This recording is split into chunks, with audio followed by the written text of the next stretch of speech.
Tim SAR gabungan resmi menghentikan operasi pencarian korban tenggelamnya KM Bintang Laut 29 di perairan Merauke, Papua Selatan. 6 orang yang belum ditemukan dinyatakan hilang. Tim SAR gabungan resmi menutup operasi pencarian korban kapal pencari cumi KM Bintang Laut 29 yang hilang pekan lalu.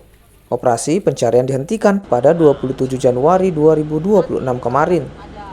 Operasi dihentikan dengan berbagai pertimbangan, termasuk kondisi cuaca dan juga luas area pencarian. Dengan penghentian ini, 6 orang yang belum ditemukan dinyatakan hilang. Kalau berdasarkan pantauan kami dengan cuaca yang ada, sebenarnya dari titik jatuhnya itu sebenarnya sudah bergeser. Namun secara kondisi perairan itu cuaca selalu berubah, sehingga dari hari pertama hingga hari ketujuh ini searching area yang kami lakukan selalu berubah-ubah. Operasi pencarian KM Bintang Laut dilakukan sejak 20 Januari 2026 lalu. Kapal tenggelam di perairan Arafuru karena diterjang gelombang tinggi. Tim Liputan Kompas TV Merauke, Papua Selatan.